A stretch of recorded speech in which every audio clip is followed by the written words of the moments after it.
Assalamualaikum warahmatullahi wabarakatuh. Apa kabar semuanya? Selamat datang di saluran Analekta Linguistika. Saluran yang akan membahas mengenai isu-isu terkait dengan linguistik. Ya, salah satunya hari ini kita akan membahas kelanjutan teori-teori linguistik dan kita akan membahas hal yang paling basic dulu, yaitu hakikat dan ilmu bahasa itu sendiri. Ya, hal ini merupakan suatu yang mendasar ya dalam pembelajaran teori-teori linguistik ini. Oke, pertanyaannya yang sering muncul ya. Jadi pertanyaan yang sering muncul itu adalah apa itu bahasa ya. Jadi anak bahasa ketika ditanya apa itu bahasa itu harus benar-benar paham sebenarnya bahasa itu apa sih gitu. Kebanyakan dari kita mungkin menjawab ketika ditanya apa itu bahasa, jawabannya mungkin bahasa adalah alat untuk komunikasi. Bahasa adalah alat untuk menyampaikan pikiran ya. Jawaban itu benar, tetapi itu bahasa dari fungsinya. Kita perlu paham bahwa bahasa itu bisa dilihat dari fungsinya, sifatnya, atau dari sosoknya ya. Jadi di luar dari fungsi ataupun dari sifatnya. Jadi benar-benar sosok bahasa itu sendiri. Nah, bahasa dari sosoknya ini akan kita pelajari hari ini ya. Jadi kita hari ini akan belajar mengenai bahasa dari hakikatnya, yaitu sosok bahasa itu sendiri.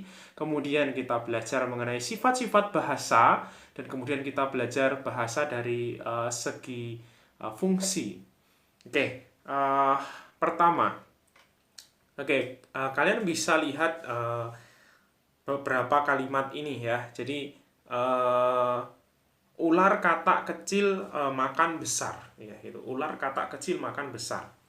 Nah, ketika kalian diminta untuk menyusun menjadi kalimat ya, mungkin kalian bisa menyusun sendiri ya di situ ya. Nah, mungkin bisa disusun menjadi ular besar makan katak kecil, atau ular kecil makan katak besar, ular besar katak kecil makan ya, mungkin agak aneh tetapi masih bisa ya gitu. Ya, kemudian yang kedua ya, ada deras dicantik tepi gadis sungai ya. Mungkin kita bisa susun ya. Coba disusun menjadi gadis cantik di tepi sungai deras gitu ya. Di tepi sungai deras gadis cantik ya gitu. Kemudian untuk yang terakhir, nah ini Pak Umar seekor ya gitu. Nah, memnya ini harus diikuti oleh verba ya. Kalau tidak diikuti verba jadinya aneh ya, atau sesuatu yang diverbakan ya. Jadi nomina tapi diverbakan. Nah, contohnya adalah beli misalnya ya. Jadi Pak Umar membeli seekor, seekornya biasanya diikuti oleh hewan. Kita coba membeli seekor ayam gitu ya. Jadi itu masih berterima. Oke. Tetapi pertanyaannya kemudian muncul ketika kata besar makan ular kecil. Ketika itu disusun berbeda, mengapa itu tidak berterima itu? Mengapa kok terdengar aneh itu? Misalnya ya, ular besar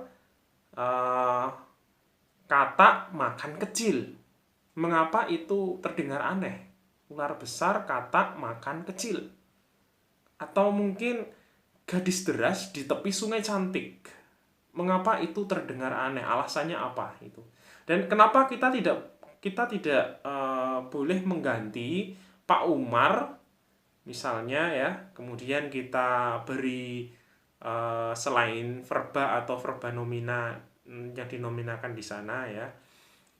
Misalnya Pak Umar mempohon ya, kita ganti pohon saja ya, mempohon seekor, hewannya kita ganti tumbuhan ya, jadi anggrek saja ya. Pak Umar mempohon seekor anggrek gitu. Kenapa itu tidak berterima ya? Harus mempohon tidak bisa gitu ya, mendinding tidak bisa, mensepeda tidak bisa. Kenapa itu tidak bisa masuk gitu? Alasannya apa gitu? Dan kenapa harus eh, seekor harus hewan gitu? Kenapa tidak, kalau tidak hewan bagaimana? Tidak selain hewan bagaimana? Nah, itu pertanyaannya itu. Nah, di sini kita akan melihat sebenarnya hakikat bahasa itu. Yang pertama adalah bahasa itu adalah sebuah sistem, ya. Jadi bisa dibaca, bahasa merupakan sekelompok sistem pola penggunaan yang saling mempengaruhi satu sama lain. Ya, bahasa dapat digunakan jika pola-pola tersebut saling berpadu menurut aturan tertentu. Jadi harus ada suatu aturan agar sekelompok bahan-bahan itu ya, yang jadi sekelompok kata-kata itu menjadi bermakna. Nah, ini ya, itu harus berpadu, mereka itu berpadu dan menurut aturan tertentu. Jadi harus ada aturannya. Ya, termasuk tadi ya, gadis deras di tepi sungai cantik ini tidak taat aturan ya, karena yang deras itu pasti bukan gadis ya. Yang deras pasti aliran. Kalau tidak aliran sungai deras ya hujan deras gitu ya. Kemudian seekor aturannya memang harus hewan ya itu, karena itu sudah aturan, sudah namanya sistem. Nah, inilah disebut karena bahasa itu harus patuh pada sebuah sistem. Jadi bahasa harus memiliki suatu sistem. Ketika bahasa itu memiliki sistem, dia bisa disebut bahasa. Tetapi kalau belum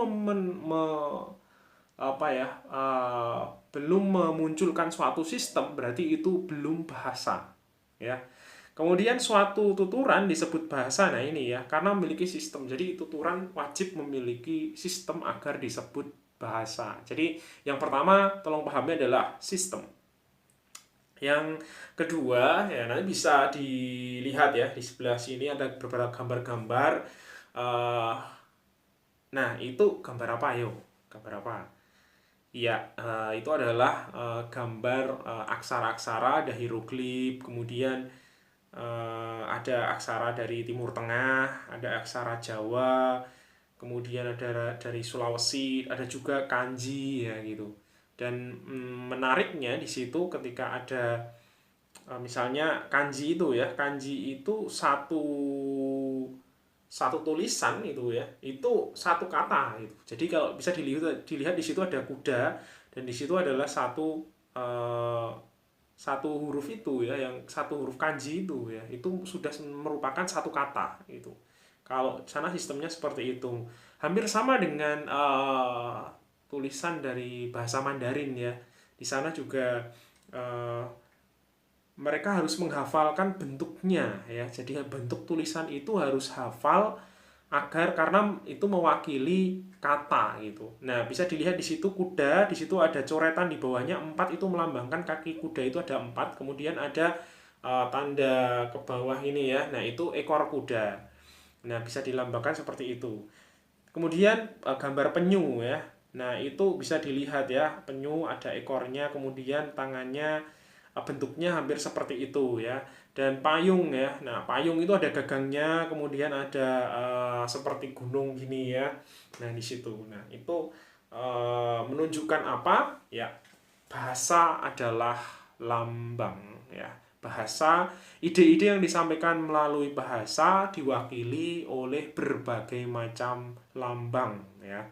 Lambang-lambang tersebut membentuk makna jika digunakan dalam pola-pola tertentu. Kalau dalam bahasa Indonesia, lambang itu dengan dalam tataran huruf ya. Jadi RUMAH. Nah, itu. Rumah itu bukan digambarkan dengan satu huruf, tidak, tetapi dengan 5 huruf di situ ya. Nah, dengan 5 huruf RUMAH, dan itu harus mengikuti pola itu. Harus urut. Ketika M-nya nggak mau di tengah ya, dia maunya di depan gitu ya, menjadi MURAH. Jadinya murah dan rumah itu dua kata yang berbeda gitu. Harus mengikuti pola itu ya, agar bisa lambang itu mewakili suatu ide gitu ya, karena kita mengikuti alfabet Latin ya. Jadi satu huruf itu belum mewakili satu kata, tidak seperti kanji atau tidak seperti tulisan Mandarin Cina ya yang sudah mewakili satu kata bisa gitu ya. Oke, itu. Yang kedua itu ya. Jadi yang kedua adalah bahasa adalah lambang. Yang pertama sistem, yang kedua lambang. Oke. Selanjutnya yang ketiga bahasa itu berupa bunyi ya. Jadi bunyi dalam bahasa itu sangat penting sekali ya. Bahasa itu harus bisa dibunyikan. Nah, kenapa? Karena bunyi ini dalam bahasa ini bersifat primer, bersifat utama, ya. Sedangkan aksara ini bersifat sekunder, ya. Lambang itu yang sekunder, jadi bukan yang utama. Yang utama dalam bahasa adalah bunyi. Kenapa? Karena fungsi bahasa utama kan untuk komunikasi, untuk menyampaikan keinginan dan lain sebagainya ya. Jadi harus ada bunyinya gitu. Tidak mungkin kita ingin menyampaikan keinginan tapi hanya diam saja gitu ya. Itu orang tidak akan tahu apa keinginan kita. Nah, disitulah bunyi itu penting ya. Ketika orang purba dulu pun itu memang ada tulisan-tulisan purba misalnya, itu mereka sebelum menulis itu pasti berinteraksi dengan bunyi dulu ya, bunyi dulu berinteraksi, kemudian menggunakan tulisan-tulisan yang dipahat di dinding-dinding gua misalnya seperti itu. Nah, kemudian sampai saat ini menurut data belum ada bahasa yang tidak ada bunyinya ya. Semua bahasa itu ada bunyinya. Kemudian tetapi ada bahasa yang tidak ada aksaranya, tidak ada lambang tulisannya, itu tidak ada ya gitu. Nah, contohnya adalah bahasa Cia-Cia ya yang ada di Kepulauan Buton, Sulawesi Tenggara ya. Bahasa di sana cukup unik ya. Jadi bahasanya bisa disampaikan secara lisan tetapi tidak ada tulisannya gitu. Ini sempat viral tahun 2009 karena ada ahli dari Korea Selatan yang kemudian menawarkan Hangul. Akhirnya Hangul digunakan di sana sebagai aksaranya gitu. Jadi Hangul ini digunakan sebagai lambang untuk mewakili bunyi bahasa mereka gitu. Dan kota mereka menjadi seperti Korea Selatan, kampung Korea Selatan jadinya gitu. Yang ada di Sulawesi Tenggara jadinya seperti itu ya. Ini merupakan satu fenomena kebahasaan ya. Nah, yang ketiga tadi adalah bunyi ya. Nah, sekarang yang keempat adalah bahasa itu harus memiliki makna ya. Jadi sistem bunyi dianggap sebagai bahasa itu jika memiliki makna ya. Kemudian bunyi yang memiliki makna itu disebut bahasa, sedangkan bunyi yang tidak memiliki makna itu bukanlah bahasa. Jadi jelaslah bahwa makna dalam bahasa itu sangat penting sekali ya. Jadi kalau kalian ngomong tidak ada maknanya tetapi berbunyi terus, nah ini ngomong yang disebut dengan omong kosong ya, nggak ada maknanya, nggak ada apa-apa, itu bukan bahasa itu. Ya, jadi seperti apa ya, orang bisu mungkin yang memaksa untuk berbicara itu kan ya keluar bunyi au au tapi tidak ada maknanya jadinya gitu ya. Nah itu, nah ini makanya bunyi makna itu penting sekali. Ada makna yang ada bunyi yang bermakna itu disebut bahasa, dan ada bunyi yang tidak bermakna ya itu. Ya, bunyi yang bermakna itu ada cukup banyak ya. Jadi bunyi-bunyi apa ya, dehem saja itu bisa memiliki makna itu ya. Gitu ya, untuk biasanya agar diam gitu ya. Nah, atau aku ada di sini loh. Nah gitu ya, bisa menggunakan bunyi seperti itu ya. Itu bunyi yang memiliki makna gitu ya. Nah itu salah satunya itu. Nah jadi kalau dirangkai, jadi bahasa sebenarnya kalau ditanya bahasa itu apa, dari sosok bahasa itu sendiri, bahasa adalah sistem lambang bunyi yang bermakna. Bahasa adalah sistem lambang bunyi yang bermakna, itu bahasa pada hakikatnya itu. Oke.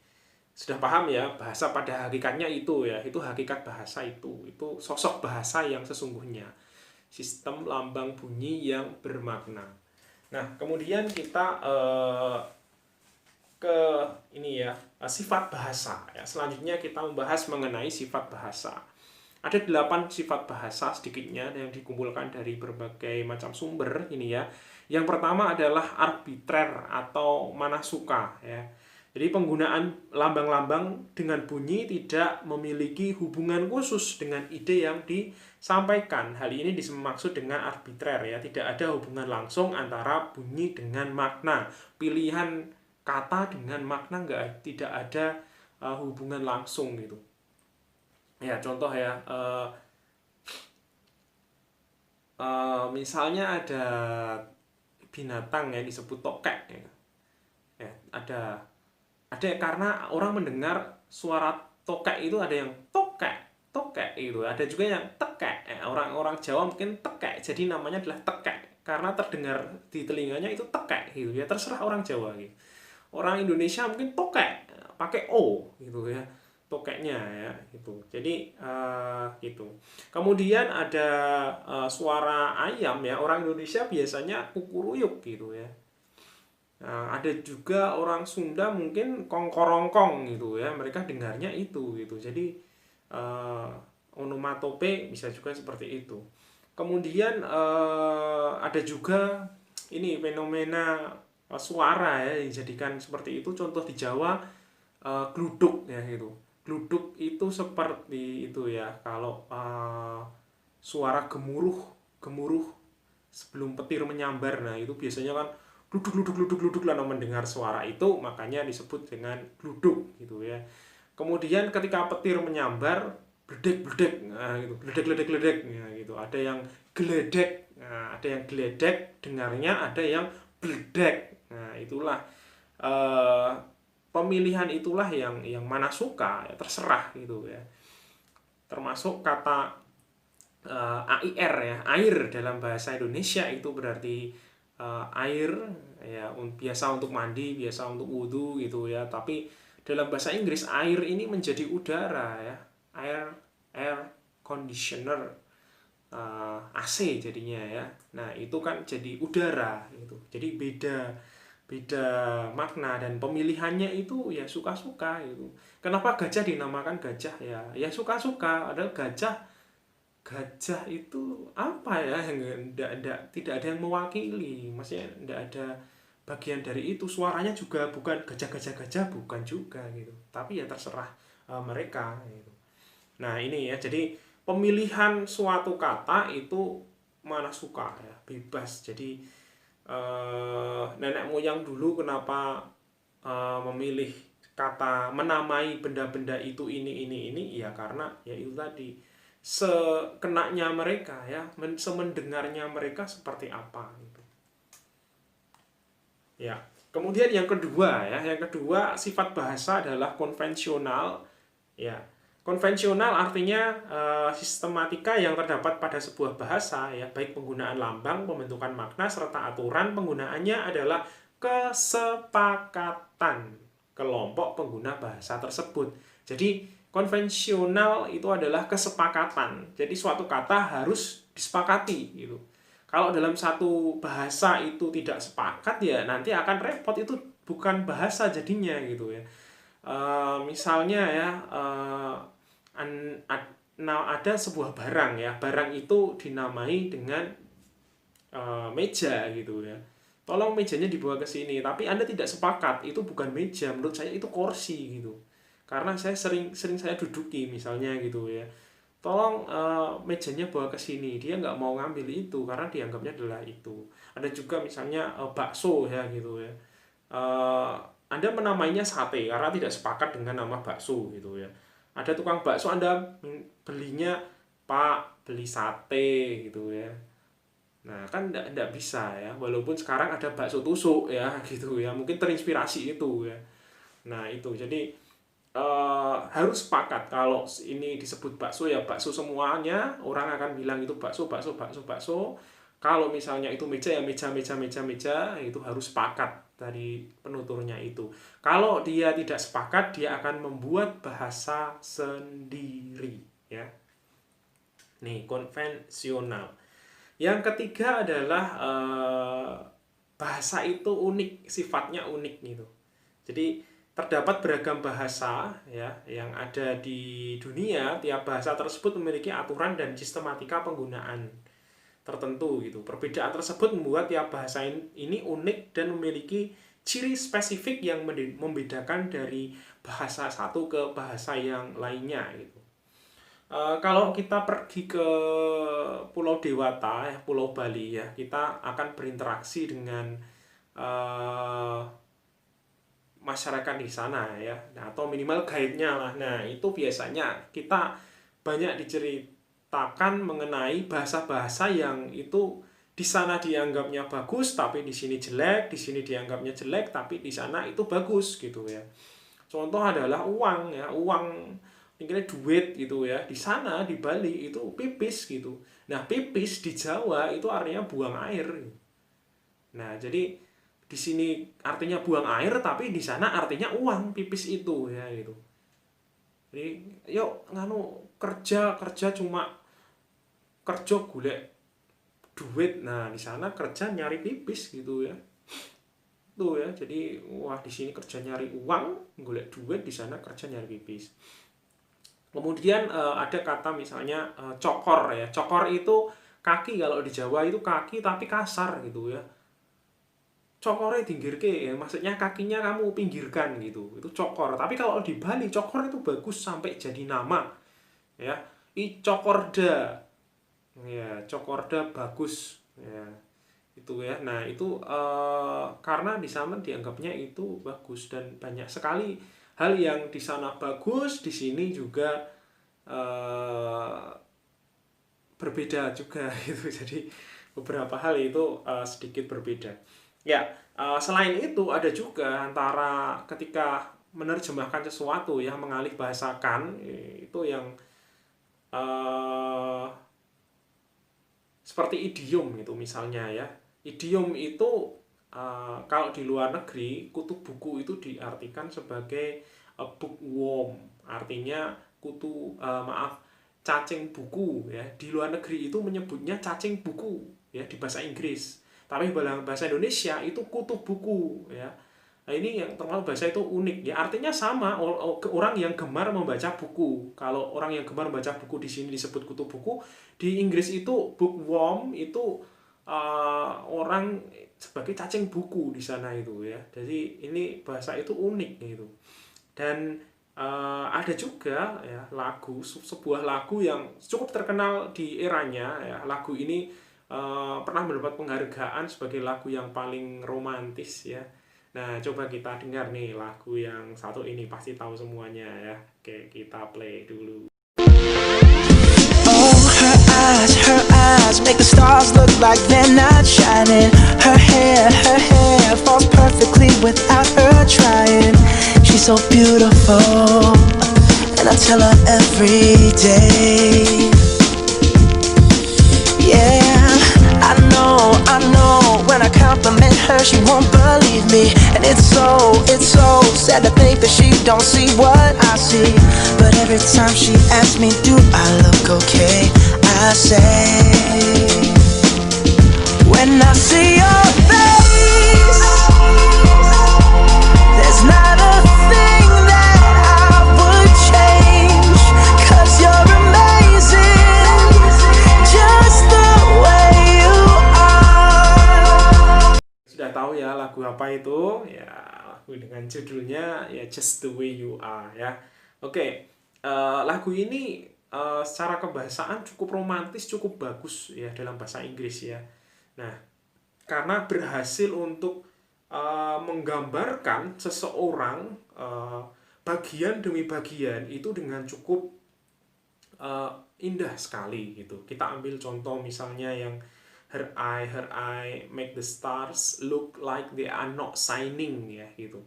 Jadi matanya itu bersinar sampai sinarnya bintang di malam hari itu kalah gitu. karena keindahannya itu kalah gitu. Ya itu belum rambutnya, belum kemudian bibirnya dan lain sebagainya, semua diceritakan dengan sangat indah di dalam lirik lagu itu. Nanti coba Anda kaji sendiri ya, di situ bisa. Dan pada refnya ya, when I see your face, maksudnya ketika saya bertemu denganmu ya. The whole world stops and starts for a while. Jadi ketika bertemu itu seluruh dunia itu terasa tiba-tiba itu berhenti dan semuanya memandang ke dia. Itu kan seperti di film-film itu ya, yang wah kalau ada yang gadis cantik sekali gitu, seperti semuanya berhenti, semuanya memandangi dia, semuanya yang benar-benar mencuri perhatian sekali gitu. Nah itu luar biasa sekali di Inggris ya. Tetapi menjadi sebaliknya ketika ini dinyanyikan, diartikan, dialihbahasakan dalam bahasa Jawa, ini yang di Inggris untuk melamar perempuan itu bisa so sweet sekali, di Jawa itu nanti buat melamar perempuan nanti berkelahi, bahkan sampai keluarganya ikut berkelahi semuanya.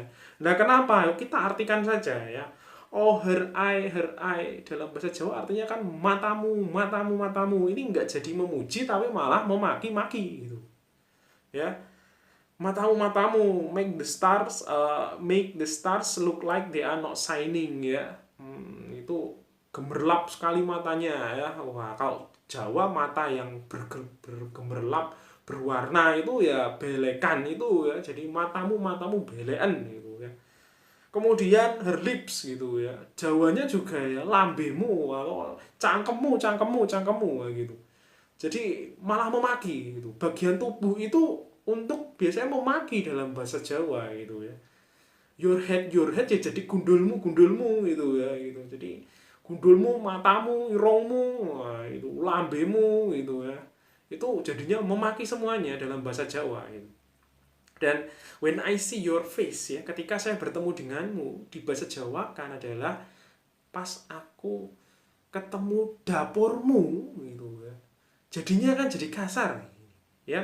The whole world stop and start for a while ya, dunia seperti berhenti ya. Jadi pas aku ketemu dapurmu, dunia kiamat gitu ya. Jadi malah jadi nggak jadi merayu kalau seperti itu ya, dialih bahasakan ya. Ini uniknya bahasa ya. Jadi bahasa yang satu dengan bahasa yang lainnya itu tidak selalu sama ya, tidak bisa dimaknai berbeda. Tuh. Kemudian sifat yang keempat, bahasa itu bersifat universal. Tiap bahasa memiliki sistem bunyi yang dapat dikelompokkan menjadi bunyi konsonan dan vokal ya. Jadi universal itu memiliki kesamaan bahasa itu di dunia walaupun berbeda, tetapi mereka memiliki prinsip yang sama ya. Bahasa yang mesti ada vokal, yang mesti ada konsonannya gitu ya. Mungkin Pak bahasa Ibrani tidak ada vokalnya gitu, tapi ketika digabungkan itu bisa muncul vokalnya gitu. Ini kasusnya sama seperti ketika kita bilang CK, tulisannya mungkin CK saja, tapi ketika kita sampaikan gini kan vokalnya keluar tuh, CK, WK ya, WW KK. Kan nggak mungkin WK kita baca wak nah gitu, tetap ada wak itu juga tetap ada vokalnya keluar gitu ya. Nggak mungkin bahasa itu semuanya benar-benar vokal semuanya gitu, pasti muncul minimal semi vokal itu muncul. Nah itu ya, jadi ada juga bentuk SV, jadi selalu ada subjek predikat. Setiap bahasa selalu memiliki subjek predikat. Nah, misalnya itu ya, walaupun ada beberapa bahasa, sedikit bahasa tidak memiliki itu, kadang-kadang nggak ada subjeknya juga gitu. Nah ada juga yang SVO, ada yang subjek predikat objek, ada yang subjek objek predikat ya. Misalnya dalam bahasa kita itu SPO ya, tapi ketika dalam bahasa Korea itu berubah menjadi SOP, struktur bahasa Korea. Jadi ketika mengajar orang Korea, mereka mesti akan kebingungan dengan struktur ya, struktur sintaksisnya itu berbeda ya, seperti itu. Tapi mereka memiliki S dan memiliki P sama gitu ya, secara itu universal, tetapi tetap ada perbedaannya. Nah ini memiliki sifat-sifat yang ada yang sama gitu ya, jadi ada sifat universal. Selanjutnya produktif yang nomor 5 ya. tiap bahasa memiliki keterbatasan tingkat fonologi, morfologi, sintaksis ya. Jadi bahasa itu mesti memiliki keterbatasan. Apalagi kalau penggunanya itu memasuki sesuatu hal yang baru ya. Di Indonesia misalnya ya, pengguna yang tidak terlalu masih berkembang ini kita mendapatkan banyak sekali teknologi yang baru gitu ya. Nah, kata-kata kita kadang-kadang tidak ada bahasa Indonesianya itu ya. Dulu ketika ada flash disk muncul itu namanya juga flash disk, itu tidak ada bahasa Indonesianya, itu bahasa Inggris gitu. Baru kemudian muncul padanan katanya apa gitu ya, disket, hard disk. Nah seperti itu kan tidak ada padanan katanya gitu ya. Tapi karena bahasa bersifat produktif, kita membuat sendiri apa gitu ya.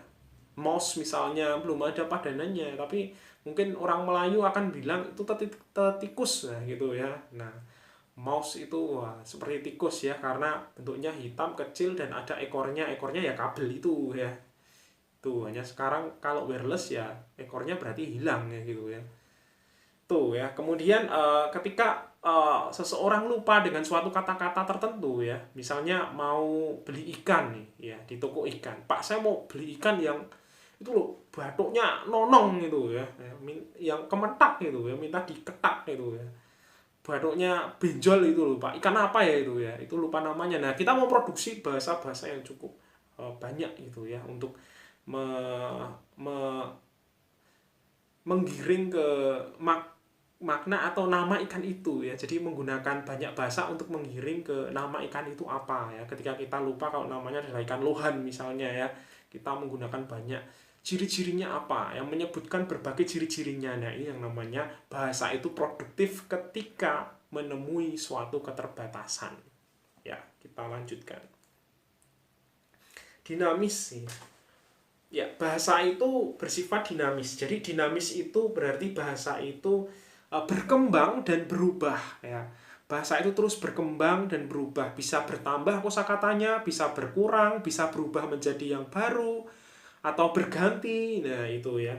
Nah ini seiring dengan perkembangan manusianya ya. Bahasa juga berkembang. Perubahan bahasa termasuk peningkatan maupun kemunduran bahasa dapat terjadi bergantung pada manusianya.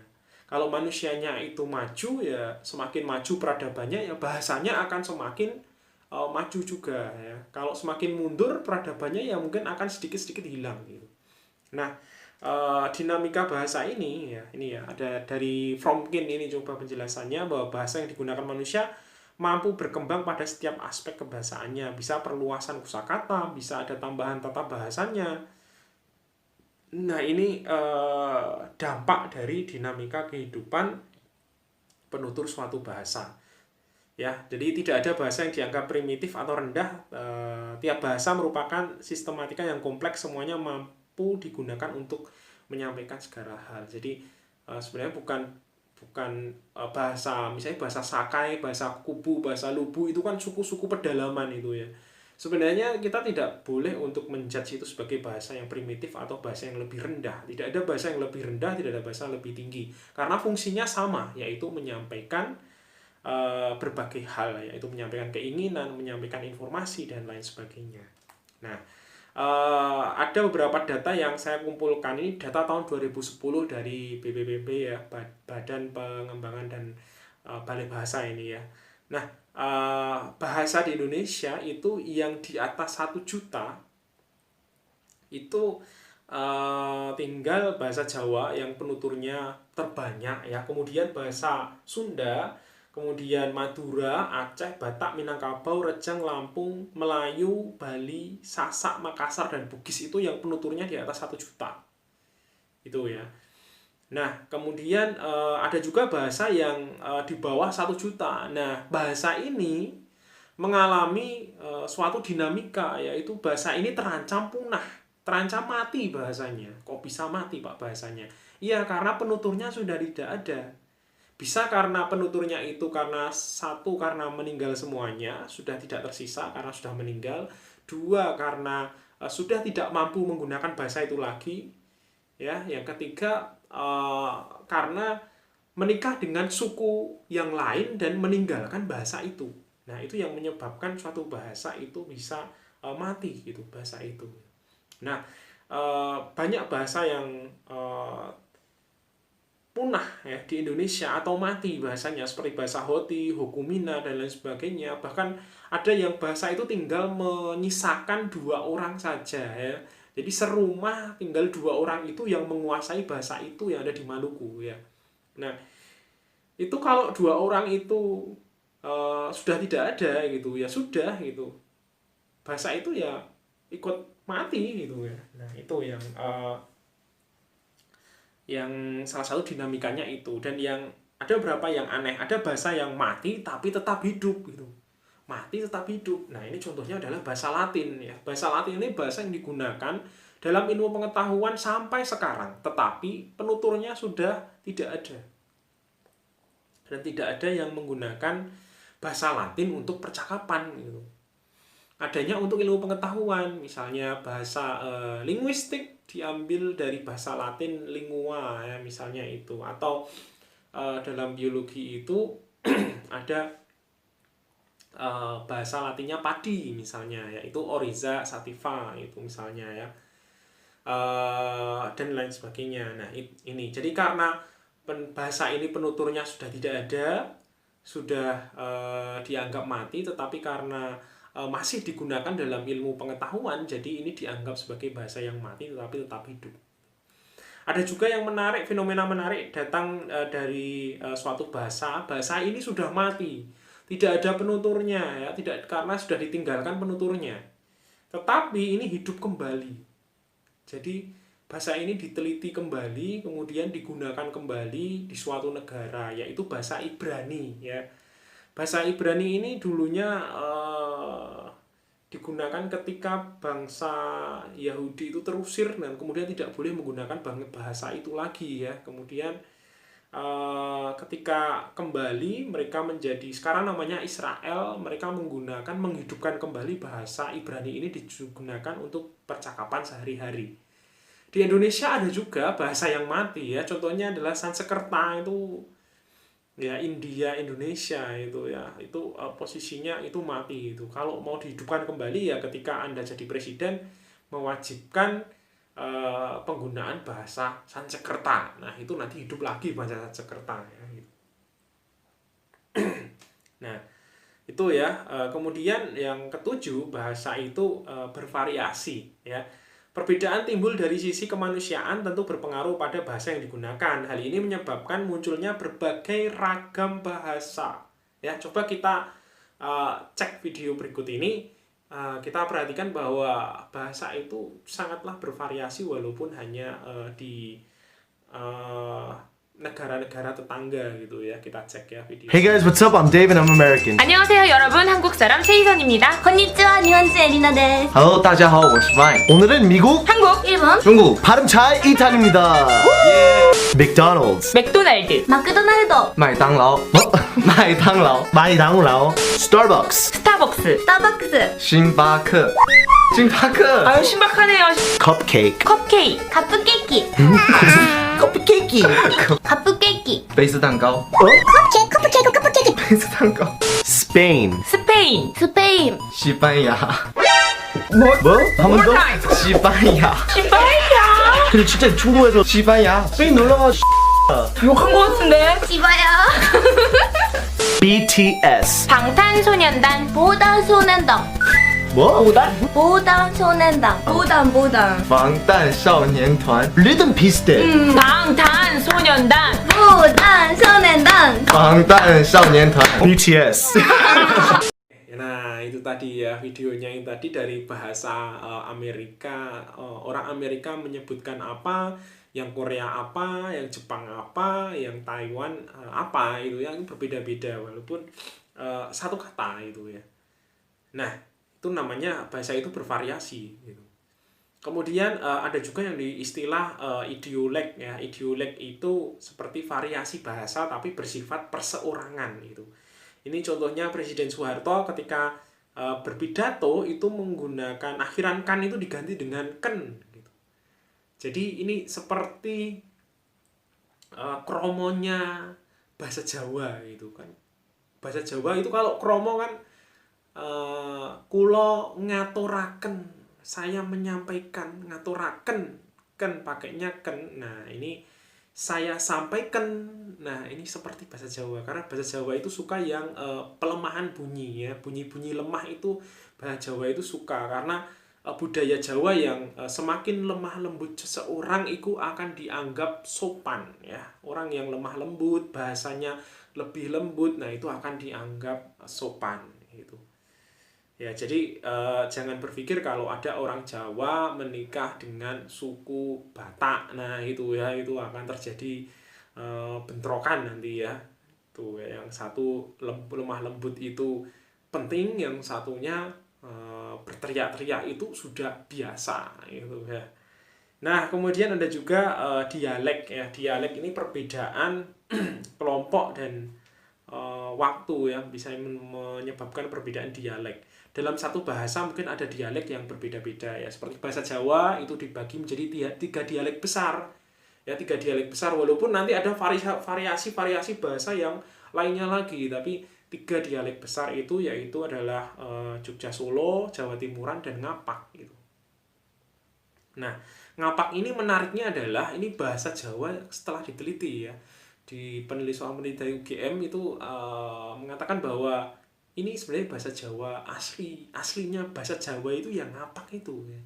Hanya ketika masanya Sultan Agung Kerajaan Mataram Islam, kemudian bahasa Jawa ini diatur tingkat tuturnya, jadi dibuat kromo inggil. Nah, itu yang mulai eranya Kerajaan Mataram Islam itu. Nah, sekarang yang dijadikan standar itu adalah Jogja Solo ya, Jawanya itu Jogja Solo. Semarang masih mengikuti Jogja Solo kalau Semarang ya, walaupun ada variasi sedikit itu. Nah, ini nanti bisa dipelajari lebih dalam di kelas sosiolinguistik, bisa ditanyakan di kelas sosiolinguistiknya. Ini saya hanya menunjukkan bahwa bahasa itu bervariasi sifatnya. Yang kedelapan adalah bahasa itu manusiawi ya. Kenapa manusiawi? Karena manusialah yang merupakan satu-satunya makhluk yang mampu bertutur kata menggunakan bahasa. Alasannya adalah manusia itu memiliki artikulator. Artikulator itu seperti ya, ini mulut ini untuk membunyikan mulut, kerongkongan, pita suara, tenggorokan, dan lain sebagainya. Paru-parunya untuk mengatur nafasnya ya, lidah. Nah, ini kan lengkap ini ya. Yang selengkap ini yang ada hanya manusia. Ya. Ketika diteliti hewan yang memiliki kelengkapan sama seperti manusia itu hanya ada satu hewan, yaitu simpanse. Ya. Tetapi ketika simpanse itu memiliki artikulator yang lengkap, tetapi mereka secara akal ternyata tidak bisa mengembangkan bahasa. Secara akal ya, tidak bisa mengembangkan bahasa, dan kreativitasnya juga tidak ada gitu. Ya, mungkin ada beberapa hewan yang menirukan bahasa, tapi mereka tidak bisa memproduksi bahasa seperti manusia gitu. Jadi kalau burung beo itu katanya bisa berbahasa, itu hanya menirukan saja. Ya, jadi kalau lingkungan sekitarnya sering bilang selamat pagi, ya dia akan selamat pagi ya. Tidak mungkin kalau dia kemudian saya akan mengembangkan bahasa sendiri ya, saya kembangkan menjadi saya jomblo gitu misalnya ya, itu tidak akan bisa gitu ya. Jadi yang bisa hanya mengembangkan bahasa dan lain sebagainya itu manusia, jadi disebut dengan manusiawi itu. Jadi itu 8 sifat bahasa. Kalau kita gabung antara bahasa dari sosoknya atau hakikatnya dengan bahasa dari sifatnya, maka akan seperti ini ya. Bahasa adalah sistem lambang bunyi yang bermakna, bersifat arbitrer, konvensional, unik, universal, produktif, dinamis, bervariasi, manusiawi. Nah, ini yang kalau kita gabung ya, jadi ada yang satunya itu menurut hakikatnya atau sosoknya, yang satunya lagi menurut sifatnya. Tuh. Nah, kita yang ketiga, bahasa berdasarkan fungsinya, ya, berdasarkan fungsinya. Yang pertama adalah fungsi interpersonal. Fungsi interpersonal bahasa adalah untuk menjaga hubungan sosial manusia dengan manusia yang lainnya. Jadi untuk silaturahmi, untuk tanya kabar, untuk menjalin suatu hubungan antara manusia satu dengan manusia yang lainnya ya. Tuh ya. manusia menggunakan bahasa untuk membangun serta menjaga keakraban, menunjukkan kepedulian, ya gitu ya. Sehingga hubungan sosial yang terjalin dapat bertahan dan berjalan harmonis. Nah, ini lebih ke hubungan sosial manusia. Nah, ini salah satu fungsi bahasa itu. Fungsi yang kedua adalah fungsi direktif ya. Nah, kata direktif itu berarti bahasa itu sebagai media untuk menyampaikan keinginan dan memerlukan tanggapan gitu ya.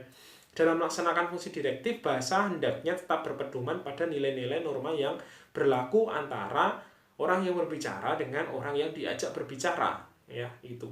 Jadi ketika Anda mau beli bakso ini, ya fungsi bahasa di sana, ya Anda bisa menyampaikan keinginan Anda itu dengan mengatakan bakso. Nah, orang penjual baksonya pasti sudah paham, oh mau beli. Kemudian kalau Anda katakan Pak beli, nah itu akan sudah paham juga, dia memanggil berarti ya. Berarti Anda ini memanggil tukang bakso itu. Kemudian kalau Anda hanya diam saja, tidak menggunakan bahasa, ada tukang bakso lewat, Anda kelaparan gitu ya, Anda hanya diam saja gitu. Ya tukang baksonya tidak akan berhenti gitu. Nah, ini namanya tidak menjalankan fungsi direktif. Ya, direktif itu fungsi untuk menyampaikan suatu keinginan gitu. Ya. Selanjutnya, fungsi referensial ya. Bahasa dapat digunakan untuk menggantikan sesuatu yang tidak dapat dihadirkan. Ya, hal inilah menjadi referensi. Contohnya, misalnya ketika bercerita tentang surga, mungkin gambaran surga itu bisa digambarkan dengan kata-kata. Nah, ini kata-kata ini sebagai perwakilan dari surga. Jadi kita tidak perlu meminta surga untuk dihadirkan di sini. Gitu. Nah, itu ya. Kemudian ketika kita tanya, Budi itu yang mana sih Budi itu? Nah, itu kan dengan bahasa kita kan mewakilkan itu loh ya. Yang pakai jilbab ungu itu loh, yang cantik itu loh ya. Maksudnya Budianti ini maksudnya ya. Nah, itu ya. Jadi menggunakan kata-kata itu ya untuk mewakili. Tidak mungkin kita Budi itu yang mana sih? Sebentar, saya bawakan dulu ya. Akhirnya Budi dijemput datang ya hanya untuk membawakan ini loh, Budi itu ini loh. Nah, gitu. Nah, bukan seperti itu ya. Kita bisa mewakilkan Budi ini dengan suatu bahasa ya. Ini menjalankan fungsi referensial. Yang keempat, ini yang fungsi yang terakhir adalah bahasa bisa dijadikan sebagai berfungsi sebagai imajinatif, daya imajinatif dan kreatif. Contohnya dalam karya sastra ya. Imajinatifnya kan luar biasa sekali ya. Nah, itu. Jadi yang bisa kalau ditanya ya, jadi profesi apa yang bisa sampai ke bulan itu ya. Itu ada 2 profesi ya. Yang pertama adalah astronot, yang kedua itu apa? Sastrawan. Nah, kenapa? Karena sastrawan itu menggunakan bahasa dengan bebas ya. Aku berjalan di permukaan rembulan, menatapmu dengan tajam dan lain sebagainya ya gitu. Jadi dia mau jalan-jalan di permukaan rembulan tuh bebas, namanya juga sastrawan gitu ya. Mau jalan-jalan, aku berjalan-jalan di pinggiran neraka gitu ya nggak apa-apa gitu ya, nggak terbakar itu. Ya sastrawan bebas jalan-jalan kemana-mana, itu namanya imajinatif ya, dan kreatif juga gitu. Nah, yang fungsi kreatif ini biasanya dalam pergaulan ya. Jadi kalian kan kreatif sekali ya ketika menggunakan bahasa gaul sekarang ya, apalagi ya. Nah, itu bahasa gaul ada yang dulu pernah tren bahasa anak Jaksel yang menggabungkan bahasa Indonesia dengan bahasa Inggris, dan ya which is itu seperti dipaksa gitu ya. Digabung-gabungkan saja gitu. Nah, ini ya, dan itu dipakai oleh beberapa tokoh-tokoh juga. Nah, itu yang kerennya jadi seperti itu pokoknya. Kemudian sekarang yang sedang keren ya satu kata itu ya, apa ya itu ya yang ya diributkan sampai saat ini ya, kata itu ya sempat dituntut juga ya. Nah, ini ya.